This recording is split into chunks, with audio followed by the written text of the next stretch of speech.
नमस्कार मंडळी, श्री स्वामी समर्थ. 3.5 मुहूर्तांपैकी एक अत्यंत शुभ मुहूर्त म्हणजेच अक्षय तृतीया. या अक्षय तृतीयेच्या दिवशी केलेले दान, जप आणि खरेदी यांचा कधीही क्षय होत नाही असं म्हटलं जातं. तर यंदा म्हणजेच 2026 मध्ये अक्षय तृतीया येत आहे 19 एप्रिल 2026ला. या दिवशी सोने चांदी मौल्यवान वस्तू खरेदी करणं अत्यंत शुभ मानलं जातं. तसेच या दिवशी माता लक्ष्मीचा कृपा आशीर्वाद आपल्यावर, आपल्या कुटुंबावर राहावा आणि तिच्या कृपेने घराची भरभराट व्हावी, घरामध्ये कधीही धनधान्याची कमतरता भासू नये, तसेच आपल्यावरची सर्व संकट, विघ्न, अडचणी, बाधा दूर व्हाव्यात म्हणून अनेक उपाय सेवा केल्या जातात. असाच एक साधा सोपा परंतु अत्यंत प्रभावी उपाय आज आपण या व्हिडिओमध्ये जाणून घेणार आहोत. आपल्याला या अक्षय तृतीयेच्या दिवशी कुत्र्याला एक वस्तू खाऊ घालायची आहे, जेणेकरून आपल्या कुटुंबावरील सर्व संकट, अडचणी दूर होतील.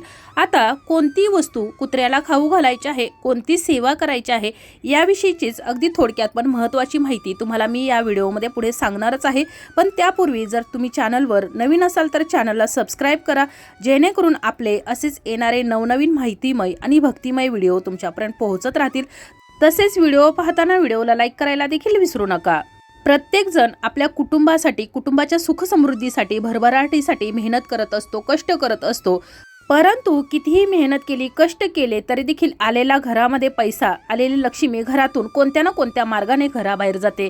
घरामध्ये सतत कोणी ना कोणी आजारी पडत राहतं किंवा घरातील मुलामुलींचा विवाह हा ठरत नाही किंवा विवाहामध्ये नेहमी अडथळे येत राहतात, वय वाढत चाललेलं असतं आणि त्यासाठी आपण नेहमी काही उपाय, काही सेवा देखील करत असतो. आता हे सर्व कशामुळे घडतं तर कुंडलीतील ग्रहस्थिती, भाग्य, कर्म इत्यादी कारणं यामागं असू शकतात. आणि आपल्या ज्योतिषशास्त्रामध्ये किंवा वास्तुशास्त्रामध्ये या समस्यांवर अनेक उपाय देखील दिलेले आहेत. आपल्या बालपणी आपली आई किंवा आपली आजी भाकर तुकडा आपल्यावरून ओवाळून टाकत असे.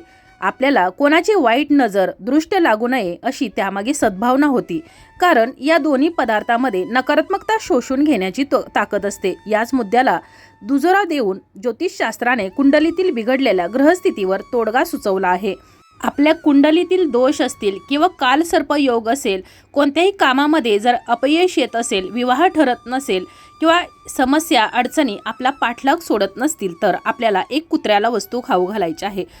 तर ही वस्तू कुत्र्यालाच का खाऊ घालायची आहे तर आपण पाहतो की श्राद्धामध्ये पंचबली कर्म केलं जातं, ज्यामध्ये एक श्वानबली आहे, म्हणजेच कुत्र्याला खाऊ घालणे.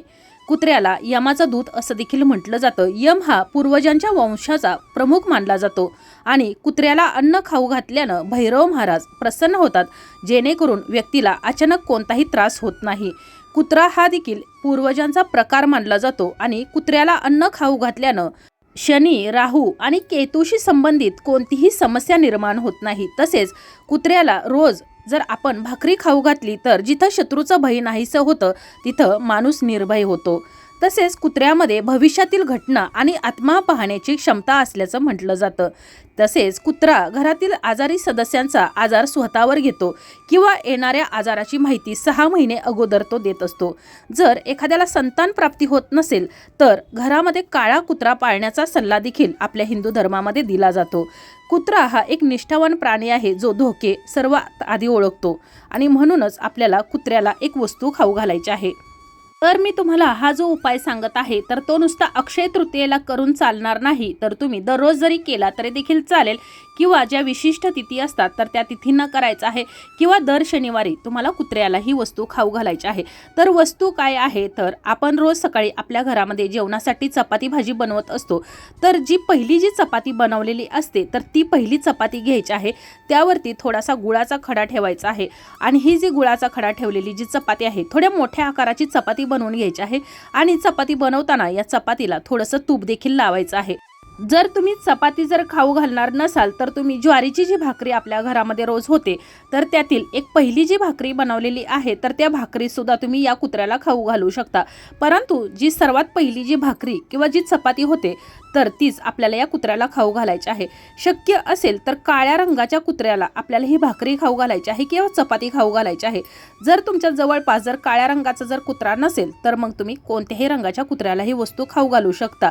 आणि तुमच्या कुंडलीमध्ये जर दोष असतील किंवा एखाद्याचा विवाह ठरत नसेल, काही ना काही विवाहामध्ये अडचण येत असतील, घरामध्ये पैसा टिकत नसेल, तर तुम्ही जर कुत्र्याला जर भाकरी खाऊ घातली, पोळी खाऊ घातली, तर तुमच्या जीवनातील या सर्व अडचणी दूर होणार आहेत आणि यामुळं पूर्वजांचा आशीर्वाद तुमच्या कुटुंबाला लाभणार आहे आणि पूर्वजांच्या आशीर्वादाने तुमच्यावरची सर्व संकट दूर होऊन तुमच्या सर्व इच्छा देखील पूर्ण होणार आहेत। त्याचबरोबर कुत्र्यासोबतच तुम्हाला अजून एक चपाती करायची आहे, तर ती तुम्हाला कावळ्याला खाऊ घालायची आहे। कावळ्याला चपाती खाऊ घालत असताना यावरती तुम्हाला थोडासा भात ठेवायचा आहे। तसेच एक चपाती तुम्हाला गाईला खाऊ घालायची आहे। गाईला ज्या वेळेला चपाती खाऊ घालत असाल तर त्यावेळेला या चपातीवरती एक मुठभर चण्याची डाळ ठेवायची आहे, एक छोटासा गुळाचा खडा ठेवायचा आहे। गोमातेमध्ये 33 कोटी देवी देवता वास करत असतात आणि म्हणूनच आपल्याला या गोमातेला खाऊ घालायची आहे। गोमातेची पूजा करायची आहे, सेवा करायची आहे आणि मगच तिला तुम्हाला ही चपाती खाऊ घालायची आहे। म्हणजेच तुम्हाला कुत्र्याला एक चपाती किंवा भाकरी तुम्ही खाऊ घालू शकता आणि हा उपाय मी अगोदर सांगितलं तसं ज्या विशिष्ट तिथी असतात त्यांना घालायचा आहे, तसे दर शनिवारी देखील घालू शकता आणि जर तुम्हाला दररोज जर शक्य होत असेल तर अतिशय उत्तम। त्याचबरोबर गोमातेला एक चपाती खाऊ घालायची आहे आणि कावळ्याला चपाती खाऊ घालताना त्यावरती थोडासा भात ठेवायचा आहे। या ज्या वस्तू तुम्ही या पशुपक्ष्यांना खाऊ घालणार आहात तर त्यामुळं तुमचे पूर्वज तुमच्यावर प्रसन्न होणार आहेत आणि तुमच्या जीवनामध्ये ज्या काही अडचणी आहेत किंवा कोणतेही दोष आहेत तर ते दूर होण्यास मदत होणार आहे। आता अगोदर सांगितलं तसं जी पहिल्यांदा तुम्ही जी चपाती बनवणार आहात तर ती चपातीच तुम्हाला या कुत्र्याला खाऊ घालायची आहे, तसेच गोमातेला खाऊ घालायची आहे। जर तुम्हाला गोमातेला खाऊ घालणं शक्य होत नसेल तरी देखील तुम्हाला कुत्र्याला ही अक्षय तृतीयेला चपाती किंवा पोळी तुम्हाला खाऊ घालायचीच आहे। त्यावरती तुम्हाला एक छोटासा गुळाचा खडा ठेवायचा आहे किंवा तुम्ही जी चपातीची कणिक मळणार आहात तर त्या चपातीच्या पिठामध्ये तुम्ही थोडीशी साखर किंवा थोडासा गूळ आणि त्याचबरोबर थोडंसं जर तूप घातलं आणि अशी ही कणिक मळून याची जर तुम्ही चपाती केली किंवा पोळी केली आणि ही तुम्ही कुत्र्याला किंवा गोमातेला खाऊ घातली तरी देखील चालेल, अतिशय उत्तम। आणि अशी ही चपाती किंवा पोळी तुम्ही कुत्र्याला खाऊ घातली तर तुमच्या पूर्वजांच्या कृपेनं तुमच्या कुटुंबावर कोणतंही संकट, विघ्न, अडचण येणार नाही। तुमच्या मुलांच्या विवाहामध्ये ज्या काही अडचणी येत आहेत तर त्या देखील दूर होण्यास मदत होणार आहे। त्याचबरोबर एखाद्याला जर संतान प्राप्ती होत नसेल, काही अडचणी येत असतील किंवा घरामध्ये आलेला पैसा टिकत नसेल, कोणत्या ना कोणत्या मार्गाने घराबाहेर जात असेल, घरामध्ये आजारी पडत असेल कोणी ना कोणी, सतत घरामध्ये भांडणं, कलह, वादविवाद जरी होत असतील तर ते सर्व काही या उपायामुळे दूर होण्यास मदत होणार आहे। अगदी साधे सोपे उपाय असतात परंतु अत्यंत प्रभावी उपाय असतात। फक्त ते करताना मनापासून आणि श्रद्धेने करायला हवेत, तरच आपण केलेल्या सेवेचं, केलेल्या उपायाचं आपल्याला निश्चित फळ मिळत असतं। आणि म्हणूनच या अक्षय तृतीयेला आपल्याला कोणतीच सेवा जरी करणं शक्य होत नसेल तरी देखील तुम्ही या कुत्र्याला एक वस्तू खाऊ घालायची आहे, ती म्हणजेच तुम्हाला एक चपाती या कुत्र्याला खाऊ घालायची आहे। आणि दररोज जरी शक्य होत असेल तरी खाऊ घातली तरी चालेल, परंतु तुम्ही जेवणाच्या अगोदरच पहिलं जी चपाती असेल ती त्या कुत्र्याला खाऊ घालायची आहे आणि त्यानंतरच तुम्हाला भोजन करायचं आहे। तुम्ही जेवणार आणि त्याच्यानंतर मग तुम्ही जर कुत्र्याला ती वस्तू खाऊ घालत असाल तर तुम्ही केलेल्या सेवेचं, केलेल्या उपायाचं तुम्हाला काहीच फळ मिळणार नाही। तर अशा प्रकारे तुम्हाला अक्षय तृतीयेला त्याचबरोबर विशिष्ट तिथींना तुम्हाला हा उपाय करायचा आहे। दर शनिवारी करू शकता, रविवारी देखील तुम्ही हा उपाय करू शकता। तसेच गोमातेला देखील तुम्हाला एक पोळी, कावळ्याला देखील एक पोळी, त्यावर थोडासा भात खाऊ घालायचा आहे।